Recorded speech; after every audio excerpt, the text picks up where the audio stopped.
Hi everyone, and once again, welcome back on my channel. Today I bring here this baby doll. I named her Hope.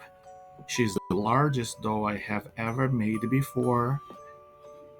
She is all over jointed on my style.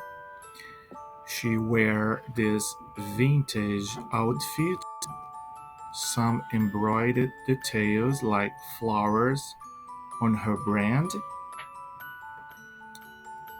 This ribbon on her hair can be removed too. Look to those details on her outfit. This teddy bear is not included. She moves very well. She wears these beautiful Mary Jane pink shoes, socks.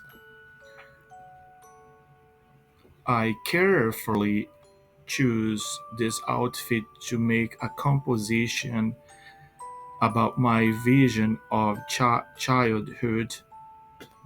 This doll is still available in my store. If you feel in love, just follow the link. Thank you very much for watching. See you soon.